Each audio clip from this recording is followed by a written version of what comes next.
সাল ছিল ১৭৫৭। গ্রীষ্মের ভারী বাতাসে স্তব্ধ হয়ে আছে বাংলার আকাশ। ধুলায় ঢাকা প্রান্তর, দূরে মেঘ জমছে, কিন্তু সেই মেঘ শুধু বৃষ্টির নয়, ইতিহাসের সবচেয়ে ভয়ঙ্কর বিশ্বাসঘাতকতার। পলাশির সেই মাঠ, যেখানে কয়েক হাজার সৈন্য দাঁড়িয়ে, কিন্তু যুদ্ধ শুরু হওয়ার আগেই যেন সব শেষ। আর এই গল্পের কেন্দ্রবিন্দুতে একটি নাম, সিরাজউদ্দৌলা, বাংলার শেষ স্বাধীন নবাব। তরুণ, আবেগী, কিন্তু চারপাশে শত্রুতে ঘেরা। ইংরেজ ইস্ট ইন্ডিয়া কোম্পানি, যারা ব্যবসার নামে এসেছিল, কিন্তু চোখ ছিল সিংহাসনের দিকে। কিন্তু গল্প এখানেই শেষ নয়। এই যুদ্ধের আগেই শুরু হয়ে গেছে এক নীরব ষড়যন্ত্র। মুর্শিদাবাদের অন্দরমহলে ফিসফিস করে উচ্চারিত হচ্ছে বিশ্বাসঘাতকতার পরিকল্পনা। একটি নাম বারবার উঠে আসছে, মীর জাফর। সেই সময় যখন সিরাজ তার নিজের লোকদের ওপর ভরসা করছিল, ঠিক তখনই তার সবচেয়ে কাছের সেনাপতি গোপনে হাত মেলাচ্ছিল ইংরেজদের সাথে। ২৩ জুন ১৭৫৭ সকাল। পলাশির আমবাগান, ভিজে মাটির গন্ধ, আকাশে ঘন কালো মেঘ। দুই পক্ষ মুখোমুখি দাঁড়িয়ে। একদিকে নবাবের বিশাল সেনাবাহিনী, অন্যদিকে ছোট কিন্তু সুসংগঠিত ইংরেজ বাহিনী, নেতৃত্বে রবার্ট ক্লাইভ।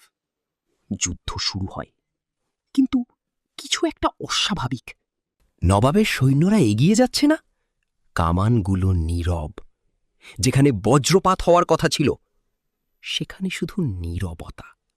আর সেই নীরবতার মধ্যেই লুকিয়েছিল ইতিহাসের সবচেয়ে বড় বিশ্বাসঘাতকতা। মীর জাফর তার বিশাল বাহিনী নিয়ে দাঁড়িয়ে আছে, কিন্তু লড়ছে না, শুধু দেখছে, অপেক্ষা করছে। সিরাজ বুঝতে পারছিল না তার নিজের সেনারা কেন পিছু হটছে। বিশ্বাস এক মুহূর্তে ভেঙে পড়ছিল। আর তারপর হঠাৎ ইংরেজদের আক্রমণ। নবাবের বাহিনী ছত্রভঙ্গ হয়ে যায়। যুদ্ধ শেষ, প্রায় কোনো যুদ্ধ ছাড়াই। পলাশির সেই মাটিতে রক্ত কম ঝরেছিল, কিন্তু ইতিহাসে সেই দিনের প্রভাব ছিল রক্তের থেকেও গভীর। কারণ এই একদিনেই বাংলার স্বাধীনতা শেষ হয়ে যায়। কিন্তু গল্প এখানেই শেষ নয়। পরাজয়ের পর সিরাজউদ্দৌলা পালিয়ে যায়। একসময় যেই নবাবের সামনে সবাই মাথা নত করত, সে এখন নিজের প্রাণ বাঁচাতে ছুটে বেড়াচ্ছে। অবশেষে ধরা পড়ে। আর এক অন্ধকার রাতে নির্দয়ভাবে হত্যা করা হয় বাংলার শেষ স্বাধীন নবাবকে। নদীর জলে ভেসে যায় এক সাম্রাজ্যের শেষ নিঃশ্বাস।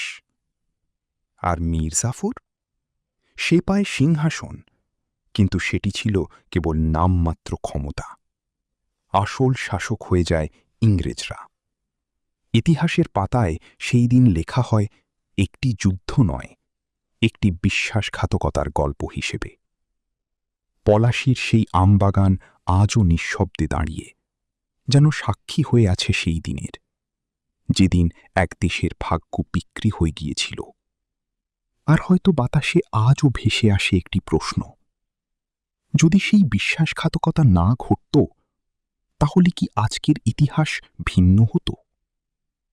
কারণ কখনো কখনো একটি যুদ্ধ নয়, একটি সিদ্ধান্তই বদলে দেয় পুরো পৃথিবী।